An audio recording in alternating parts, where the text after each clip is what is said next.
I am so excited for this guest because he is going to give you a look into a completely different way of finding a niche and being creative with things that you already have right within your home. And I am so excited to welcome Dan to the show, my friend. I am thrilled to be able to talk to you, buddy. Thanks, Dave. How are you? I'm so well, and when I saw your name pop up that we had you scheduled, and I was gonna get to hear about your organizing niche, I was like, I was doing the Will Ferrell dance, it's like. Yeah, it took us a minute to get it together, and I'm glad we did. So, where are you calling in from? First of all, where are you from? I'm from Michigan. I'm from Southwest Michigan, Okay. uh, and yeah, we're What did you do before this? Tell us a little bit of your kind of origin story, who Dan, and let's get your links and all this up yeah, so people can follow you. The dot organizer man on TikTok. right. Um, were you always into organizing, and how did you find Legendary and then eventually settle on this niche? Well, I've been into organizing since I was very, very young. My mom wrote an excerpt in my baby book saying that, I was always picking up my own stuff. And if my stuff was clean, I was working on somebody else's. I love that, man. So Sounds like it's in sounds like my DNA, I think. where we're trying to get our kids, Dan. Okay. I've worn many hats throughout my life. I'm 60 years old almost. In June, I'll be 60.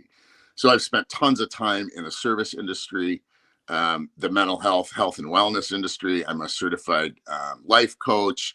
So yeah, I ended up in the spot where I was wanting to blend all of my passions together. The three of them: organizing is one, and cooking is the other, and then coaching is the third. And so I found myself, I found my way to Legendary just like this. I was watching this show on Facebook, Hmm. and it woke me up. I just took notes. So yeah, that's how I found my way. That's crazy, man. Yeah, So I wonder how it got shared, who you were following. I mean, do you even know? I can't remember. I can't. That's the internet, man. I mean, I don't know. It was really cool. I can describe the woman you were talking to and everything else. But that that's never really. in my life did I think I'd be sitting here talking to you. So this is great. This is really cool. Yeah. So how long ago was that you just stumbled upon the show on Facebook? And yeah, I want to understand how the timeline has happened here. It was just a little over a year ago. So it's fall of 2001 Okay. that I found Legendary. And the crazy thing is I sat on it for 6 months. Really? I didn't do a thing, nothing. I just was, Normal. yeah, right. I hear that so much, but yeah, I wasn't ready, right? I was stuck in my own rut. It wasn't the time for me yet. And, but I found that time. And man, once I dove into Legendary, it was crazy what happened to my life. It's crazy. It's totally different than it was a year ago. Totally different. Wow. Wow. So and this is emotional for you. This is your life we're talking about after all. you know. Right. Yeah. I mean, it was like magic dust, all of these different things that I loved. I couldn't figure out how they were going to all fit together. And so, Yeah. yeah, it was a great community to tap into. And I am forever grateful. And it's always going to be a big part of my story. Yeah. Yeah. Well, we're thrilled to have you here. And when I saw you in one of our groups and you were commenting and you were talking about your organizing, the organizing niche that you're in, I said, "Hey, we gotta talk to this guy because I think that so many people, and we got to share your story around. I mean, because after all, you're somebody who came in with no previous experience. It's not like you literally just fumbled across one of these wake up legendaries. So it's really a very organic success story, which I would say all of them are here within Legendary. Mm-hmm. As you were going through the challenge, and then eventually I see you enrolled into our Blueprints program. How did you get clarity on that niche? Because I see so many people, and I was just chatting back and forth with somebody in our Blueprints group last night who was like, should I go broad? And I'm like, no, go specific. Just, you're not going to get married to a niche. It's about learning how to enter a market, kind of choose some products, and then turn clicks into cash. That's it. And you can enter into any niche. You can stay there forever if you want to get married to that niche, kind of like I did to this niche. Right. But I could also move into another niche if I needed to, because I know how to enter a market, choose products to promote on the back end, and then turn those clicks eventually into cash. How did you gain the clarity around the organizing niche that you settled on? I I knew that I was working as an organizer, and after the pandemonium, things changed so drastically. But I'd say that the key is the community. The community is what allowed me to find my way. I did not have to do it by myself. I've purchased a bunch of education. I'm always looking at different ways to better myself. As a coach, I'm really into self-improvement. And so, but the thing about Legendary that was so different is the community of people instantly ready and willing to share their knowledge and to guide me along the way. So I had my instinct, right? I knew what my passion was, and I actually teach some workshops on finding your passion. Really getting in touch with what it is you want. Like, who are you at your core? What drives you? What makes you excited? What makes you click? And once you figure that out, it organically will happen that you'll share that with the world. So I knew a little bit already of where I wanted to go and what I wanted to do, but the community of people at Legendary really, man, they just wrapped their arms around me. And anytime I needed anything, it was great. And the education's constantly changing too. So that, you guys are updating and Yeah. everything's fresh. There's no, we did this 5 years ago and it's sitting in the can and we just keep repurposing it. It's alive. This program is constantly evolving, and man, you tapped into something major, and it's really cool to be a part of. It's just fantastic. Well, one of the things that I did on Decade in a Day, which if any of you own the blueprints, you can go and register for Decade in a Day under the first module of the Affiliate Marketing Business Blueprint. So you can reattend that. And I'm now hosting that full time. And I did this last Friday specifically because I want to help our community transition into this sort of artificial intelligence sort of future that we have going on right now, and learn how to use some of these tools in a way that's specific to our business models, specific to affiliate marketing, or specific to maybe selling your own course or coaching program. And so for those of you who own the blueprints or are thinking about it, I would encourage you to get back to that Decade in a Day, because as you're saying, Dan, that's one thing that I've learned in this business. There's no one and done. It's constant, ever just keeping kind of up to speed with things. And some things are a distraction, and some things really, I think the foundational principles are timeless. And the other beautiful thing is that once you learn the foundational principles that we teach, both in the challenge and the blueprints, you really can go into any niche. It's not about joining an MLM and just only learning how to promote that product, although there's nothing wrong with that. We're really trying to teach people skills here, so they're not dependent upon me or us, but so they're independent. This is not about keeping people on a subscription. It's not about it's none of that. It's just, we know the value of our information. That's why we sell it the way that we do. And we really want to create independent people who focus on developing the skills. What are some of the skills? Now, you already had the kind of identifying and clarifying your passion. Some of the kind of mindset stuff, being a life coach. What are some of the other skills that you've developed over the past year that have allowed you to turn some of these passions and knowledge that you have, actually, turn those clicks into cash? Has getting behind the camera been a huge breakthrough for you? Has copywriting been a skill that you've developed? What is something that you've added to your already clear repertoire of skills and knowledge that's helped you to be successful this last year? Yeah. What's really, really helped me was learning the insides and outs really of TikTok is where I started. And once I arrived at Legendary, that was just a small part of what was available in the training. And so I started there. That's one really cool thing that I love about Legendary too, is you don't have to like, you can dive in at any point.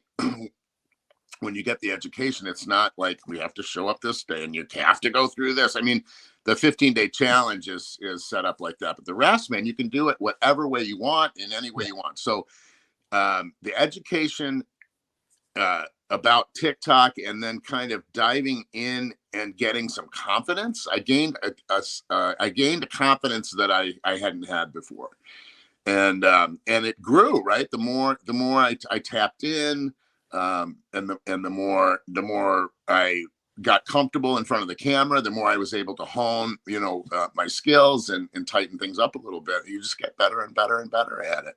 And you mentioned the community before, but I want to ask some specific questions, because I wonder if some people, when they hear, especially if they're new, well, the community's so great, they can't help but scratch their head and say, well, it's not been great to me yet. I'm new here. What does that mean? And so I can imagine that, being somebody who you seem like a kinesthetic learner, like emotion, like you're more experiential. Yes. Like you want to experience, that's how you learn. Okay. And versus totally analytical, right? It's almost like left brain, right brain. So it's kind of good to know how you like to learn. And I can imagine that there's a lot of you here who are kinesthetic learners, experiential, emotional. And so the community, I wonder if this has been true for you, seeing other people, you said you increased your confidence, has been being a part of the community and constantly day after day listening to people's stories and watching them execute. Has that, in staying in the middle of our boat here, watching the success every day, has that been a part of your experiential confidence building? Absolutely. Yeah, absolutely. This for me, right? I'm an old guy. I'm like almost 60 years old, right? And so technology for me, I didn't always have a cell phone. I mean, I didn't even have a microwave when I was younger, where they weren't even invented yet. so the learning curve, things are really slow sometimes with the technology, and it can be kind of a scary place to step into. And but watching other people, I remember this old guy talking about getting a haircut. I know you had him. I know you've had him on here. He's a legendary guy, but he was just crazy. And obviously he had all these people watching him, and he was showing his passion. And so he's just one example that comes to mind, but there are all sorts of different examples of how people were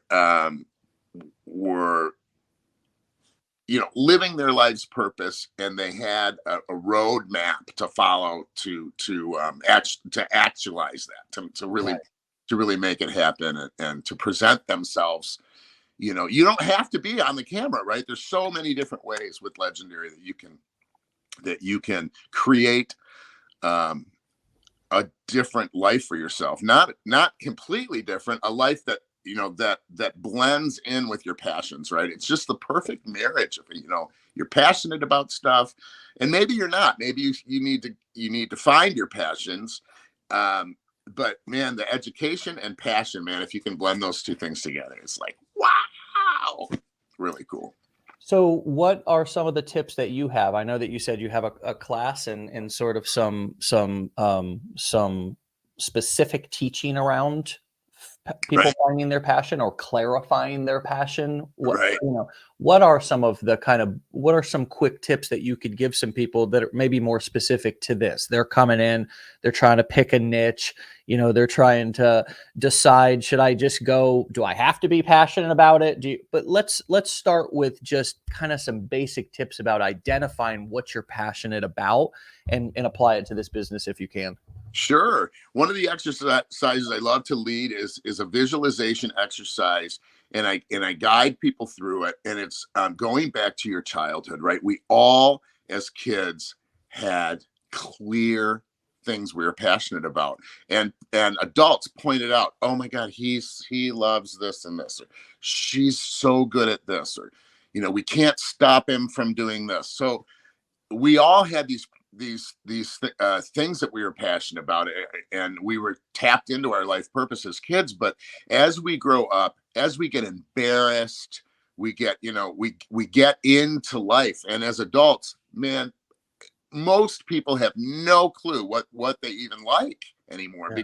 because they get into this 9 to 5, or this, this grind where they're just every day and getting up and doing the same thing and getting in a rut. Not that that's all bad, but people lose sight of what really, really drives them and what excites them. And so if you can go back to your childhood and remember the things that you really love to do, and try to find a way to work those back into your life. Singing was one for me. I love to sing. And I hadn't in years, except in the shower and car, probably, thank goodness for most people. But I decided, look, I'm passionate about this. It's something that I have let go of. And so I joined a audition for a community choir, and they let me in. And so now I sing. But anyway, back to that. Tap into your childhood. Get back there and really think about what it was that got you going. Wow. I noticed a couple of years ago that I really didn't have any hobbies.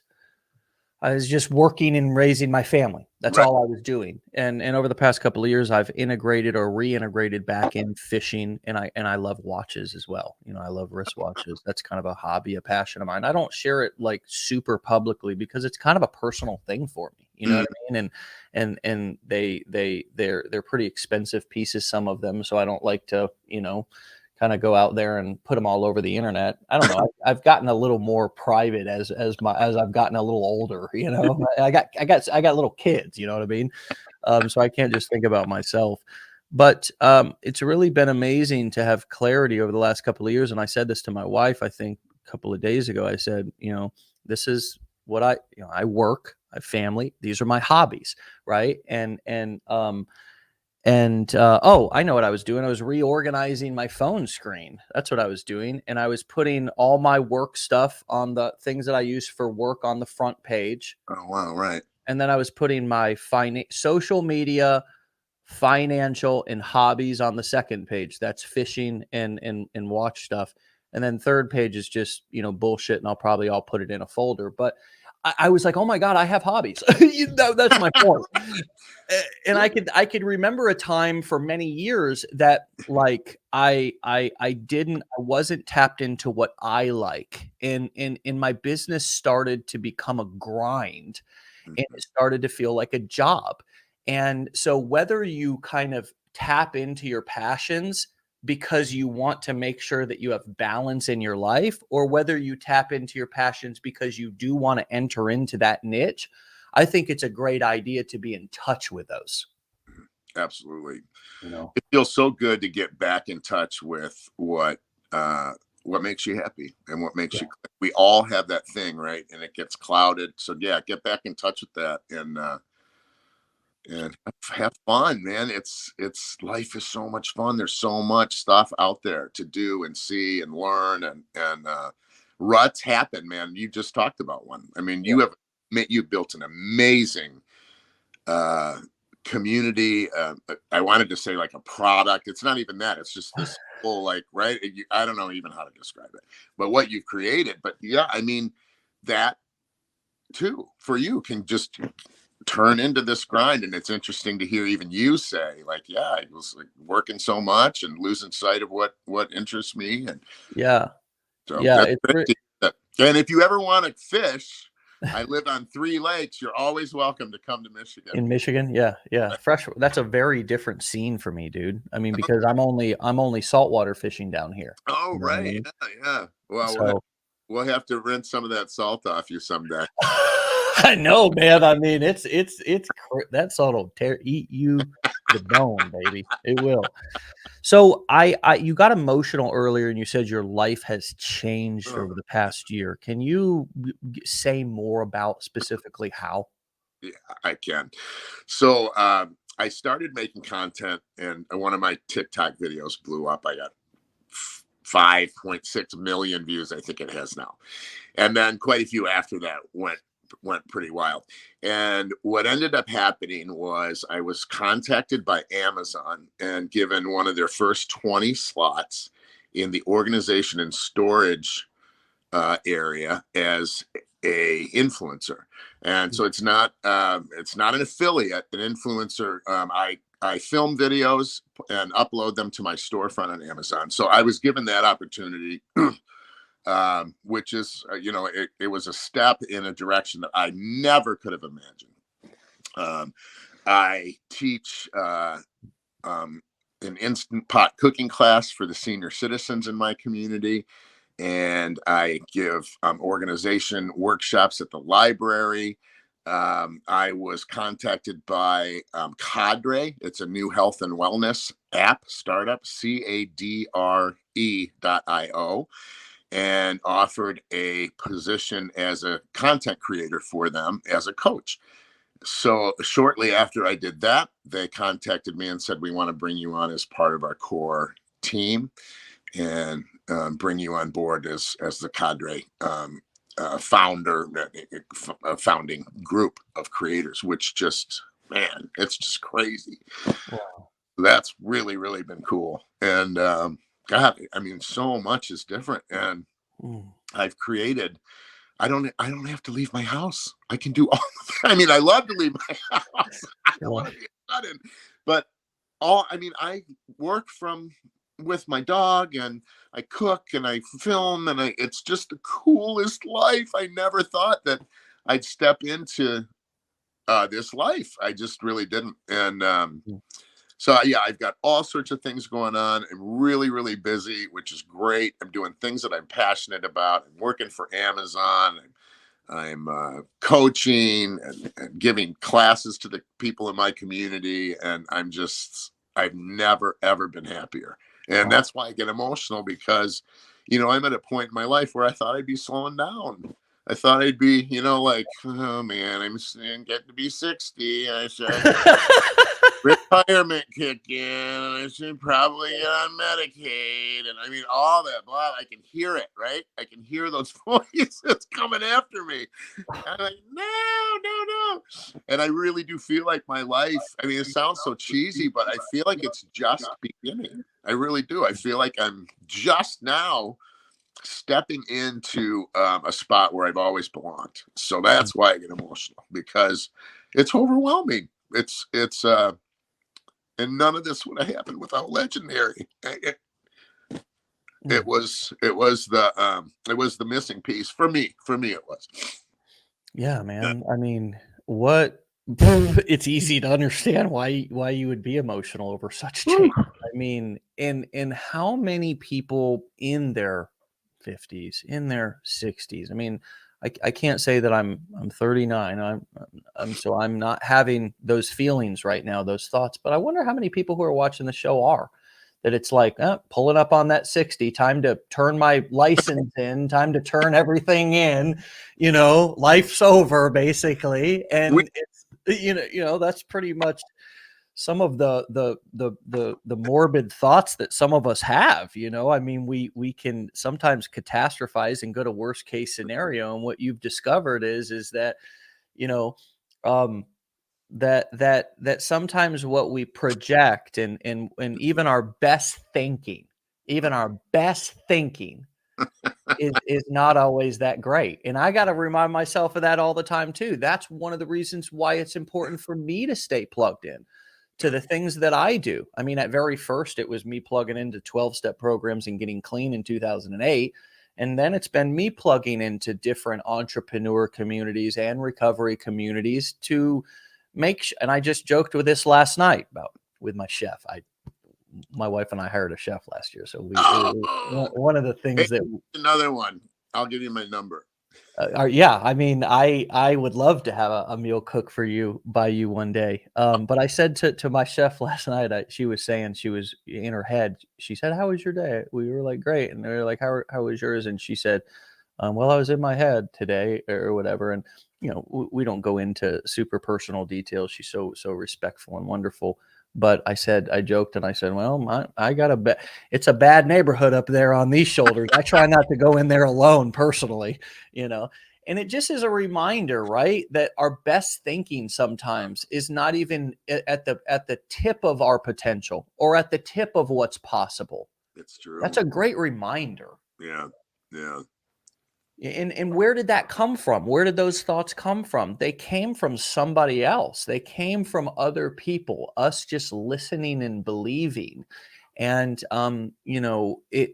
sometimes it's hard to sort and sift through what's actually true and what's not, especially when we've been hearing things our whole life, like um, an honest day's work for an honest day's wage. I mean, there's some people who might come into this business and start earning commissions at home and feel guilty, like they're not working hard. That's how powerful, beliefs can be, and things that we've heard our whole life. And here you are proving not only yourself completely wrong, that your prediction about your 60s were going to be, just downhill, baby. I mean, again, turn it all in. Just turn it all in. We right? call it, but yeah, the bucket list turns into a fuck it list. You're like, you just can't get to everything. So you're like, nah, I'm never going to do that. Right. And now your 60s are like the new 30s for you. At least that's the way you're describing them. Yeah, I feel like it. Yeah, absolutely. I think that's a wonderful reminder for everybody on who's listening, who is thinking that, you're coming up on those 60s and it's all over. And again, that I'm not qualified to talk about that because I'm not at that age yet, but you certainly are. And it's damn inspirational to hear. What else would you like for people to hear or be reminded of this morning as we're talking about your wonderful story? What else has been either a shocker to you or has been another way that your life has changed, maybe that you didn't expect it? Is there something else that stands out to you that people watching might not even know is possible? They come in thinking, hey, I'd like to earn a couple of bucks or something, or I'd like to get a bill paid or whatever. And then before you know it, a year later, your whole life is entirely different. Mm-hmm. I mean, one thing that's coming up for me right now is how we shortchange ourselves. We were just talking about how we shortchange our actual whole life, but we also, I believe, shortchange and underestimate what we can accomplish. Are you surprised about what you've accomplished? You seem sort of almost shocked by it, like Amazon reaching out, all this. Are you surprised how fast things have moved? I'm shocked. I'm absolutely shocked at how fast things have moved. That's one of the things that, these things are overwhelmingly positive for me, but they have come at a rate that I never could have imagined. And when I say this happened in less than a year, or it just blows my mind how fast things can turn when your focus shifts. And I know for me, and I heard you with the best thinking. As soon as you said that, I knew I had heard that many times before. And I thought, man, I can be my own worst enemy. I hear that a lot too, but really my thinking can get so, like, that voice in my head, that gremlin I call him, that says, you can't do that. What are you doing? You're lying. Nobody's going to believe you. Nobody's going to believe what you have to say. Shut up. I know we do. I know we all have that voice that inside our head that tries I do drive us away, right? You too. I do. You're an imposter. You don't, all of that. And what's happened is that the course of my life right now and the gifts that the universe has given me have shut that voice down. And it still pops up, but man, I can shut it down like that because it's just not true. It's just not true. And I have evidence that it's not, but it doesn't happen that fast. And the thing about Legendary that's so cool is that if you keep checked in, somebody else has that positive thinking that you need, right? So I may be down today, but somebody in the community has what I need and can lift me up. So, and they also are a constant reminder that my thinking's not right. Don't forget, check in with other people. And when we're all by ourselves, that voice can get louder and louder and louder. Yeah. And yeah, it's a really scary thing when you think about those voices and how Yeah. loud they get. And I'll tell you one of the things that I've done, because when I got clean in 2008 and then was kind of like trying to glue my ass back down, back onto my body, that because it fell off basically from about like 10 years of, or whatever it was, 8 years of rough living in my late teens and early 20s. It took about a year for me to kind of figure, just kind of clear the fog. And then of course I started to get motivated. I was working with my dad construction and doing a little MLM on the side, and then got on the internet. And I had all those voices, the same exact voices, and I still have them sometimes today. But one of the things that I've done that has helped tremendously is use my business as a place to be able to be talking and speaking and serving and delivering value, which gets me outside of myself. Similar to what you do when you go and you help seniors with those cooking classes and doing those things. You're getting out of yourself. You're serving other people. It is impossible. Now try it. Impossible to be on the pity pot, to be in the victim role mindset, and to be in total and complete self sabotage and just tearing yourself to shreds when you're serving somebody else, when you're giving to somebody else, when you're just in that service mindset and you're actually doing something. And you know what? For me, what I discovered was, instead of sitting around on that poor me, because I too was very depressed about my future at 25, 24, 25 years old. When I started this, I had a rap sheet because of my addiction. I had, had fake IDs and entering contraband into facilities, all kinds of little addict felonies. You know what I mean? And I had no high school diploma. I had no college education. I had no business experience. And I was a young punk kid. And I just thought nobody. And plus, I didn't come from wealth. I didn't come from, my father and I were literally living in the same house when I started this. And it was that sharing, Dan. It was that actually telling my story and trying to use my mess as a message to serve other people and actually inspire myself somehow, some way. Some of it was me acting as if. I didn't always feel as good as I was communicating. I didn't always feel on the inside as good as I was projecting on the outside. But over time, the more that I talked and the more that I shared my story and the more that I served others and the more that I kept that consistent focus of sharing my story, marketing, and the core of your business, no matter what niche you're in, has to be helping people. And you have to demonstrate you can help them by helping them. And that's what's actually going to want to make them buy more. And so my whole content strategy, and this is exactly what we teach, is to go out there and edutain people, educate them, entertain them. And in doing so, it will get you out of yourself. It will help you to have a more positive outlook on life and feel better on the inside, instead of full of that imposter syndrome, shame, and that doubt and that fear that we all have. We begin, and I saw it happening in recovery rooms too, like Narcotics Anonymous, Alcoholics Anonymous, where people would come in. I was the same way. I came in full of shame, full of doubt, full of fear, and they asked me to tell my story. And I said, I don't know how to tell my story. I was actually going into a drug treatment facility with about 30 days clean in 2008.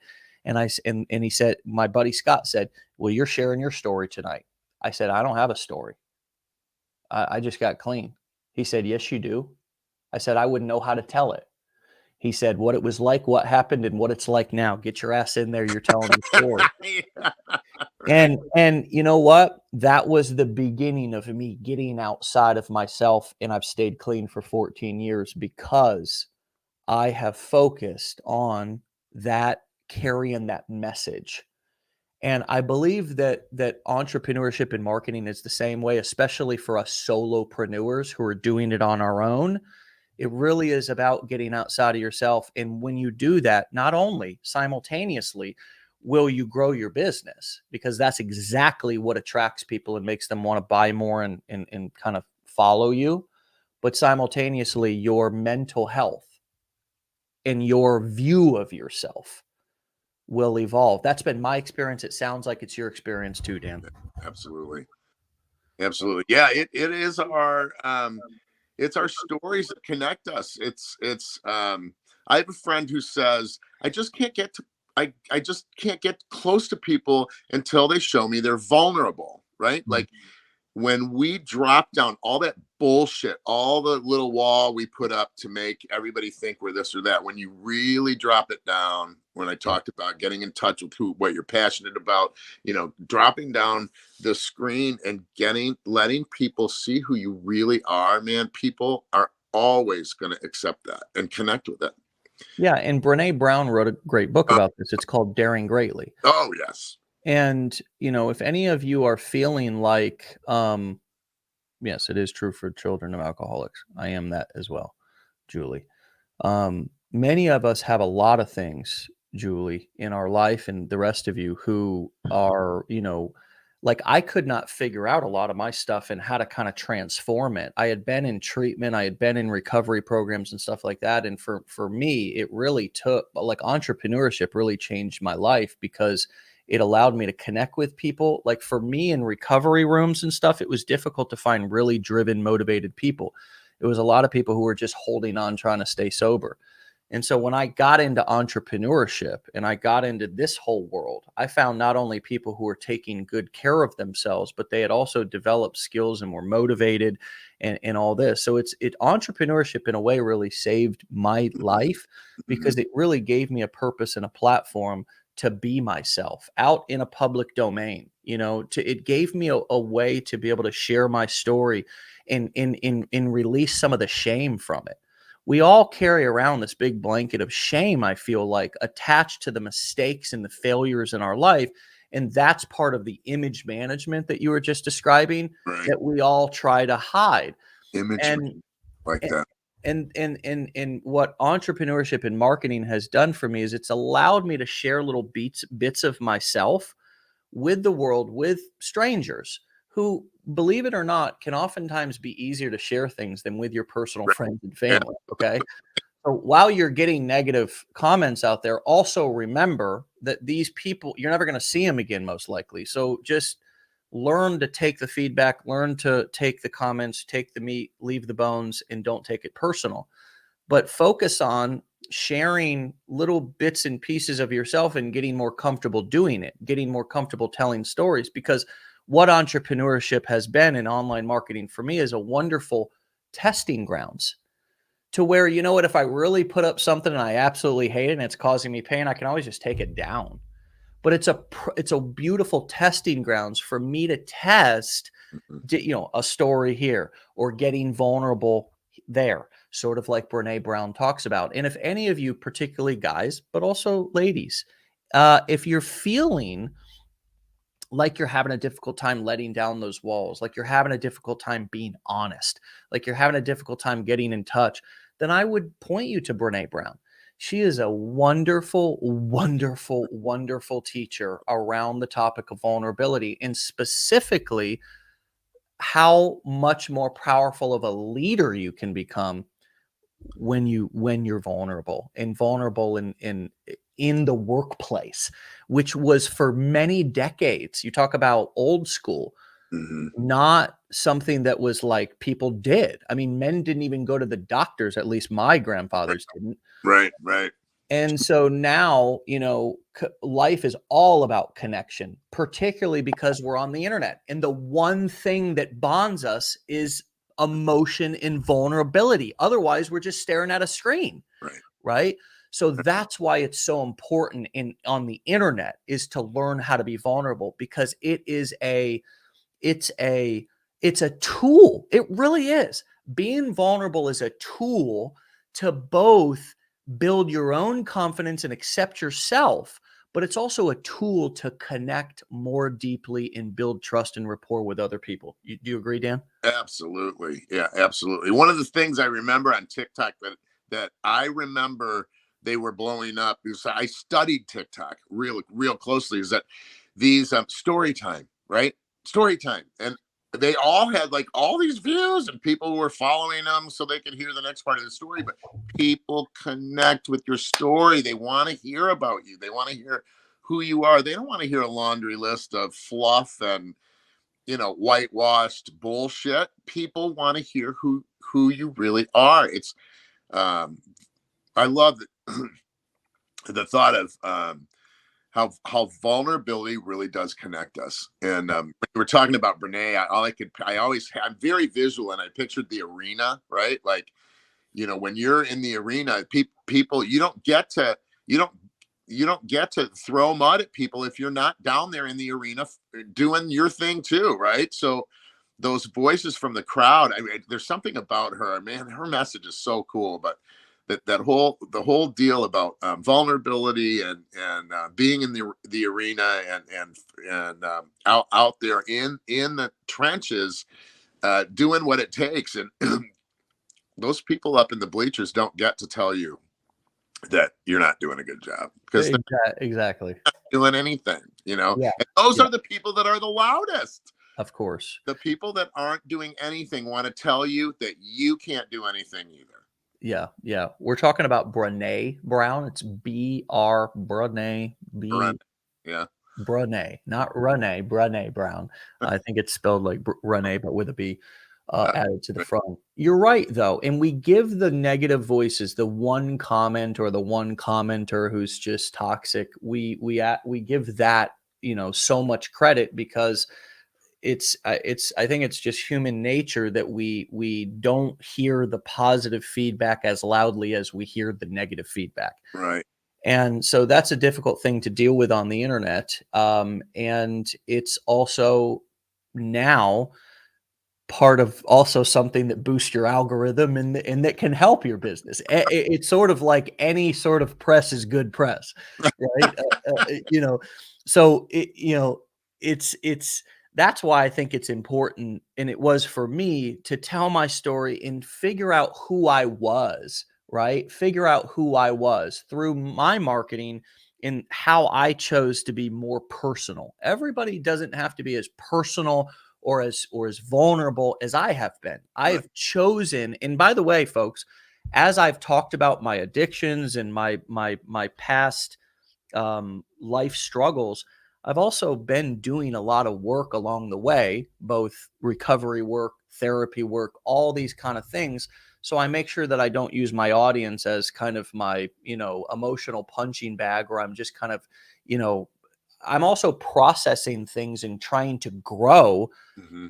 outside of my work. And between those two things, I have really, through telling my story and sharing and marketing, also figured out more of who I am. Right. And that's kind of what I heard you describing. It was sort of like you hit 60 and you were kind of like losing yourself in a way, like didn't have a clear future, didn't remember how awesome you were. And this has renewed and reclarified and reminded you of who you are, how passionate you are, how much you love to live life, and also probably helped you to process through other things. I'm sure in some of your videos you've maybe gotten personal or shared things, but either way, it's helped you to regain that confidence and also rebuild your identity. Would Absolutely. you say that that's accurate? Oh, absolutely. As you were talking, I'm picturing myself physically leaving the house and how different I am when I walk around the world. When I go out in my community, I have my head held high. Every day is not great. Like, life is life. But all in all, I am proud to be where I am now. And I'm proud of the work that I've done. And I'm proud that I was able to tap into the gifts that I'll always have. We Just because we get older, it doesn't mean you lose your gifts. They may change a little bit, but um, and maybe even for the better. You know, when you get older like me, you get to share other stuff about, you know, all the elderly. They're always talking about, oh, my aching knees and my back. So you get to share all sorts of tidbits like that. But no, it's the way I show up in the world is much different now, and I have a different sense of confidence, and that imposter voice is so much more quiet now. Mm, wonderful. Well, Yeah. Dan, it's just been so fun, such a pleasure to connect with you here, Uh, and I'm so glad that you accepted my invitation to come on and share your story, man. It's been so cool to get to know you, and I'd love to follow up and do a a follow-up episode in the near future with you. oh, I would love that. Yeah, anytime, Dave. All right, Anytime. my friend. Well, stay warm up in Michigan, and If and you have and salt off, get up here and we'll rinse you off sometime. all right, buddy. All right, my friend. Have a wonderful day. Stay legendary. We'll talk to you soon. All right. Thanks, Dave. See Bye. you. All right, everybody go follow Dan at the.organizer.man. Okay, the organizer man, and there's a period between the and organizer. Okay, so there's a period between those three words. So wow, wow, wow, wow, wow, wow. You know, I mean, what an incredible example of not only re clarifying, reigniting passions and in finding, rediscovering who you are, rediscovering who you are. Wow. I'm inspired. This is definitely worth a re-listen. If you're feeling you came in on the tail end and you didn't catch all of Dan's story, I'm going to end so you can go back and re-listen to this. Thank you, thank you, thank you, Dan, for sharing such an incredible story. And thank you, all of you who are listening and participating and contributing to this conversation in the comments, or just listening and preparing for your breakthrough. We'll see you back here tomorrow for another episode. Get out of here.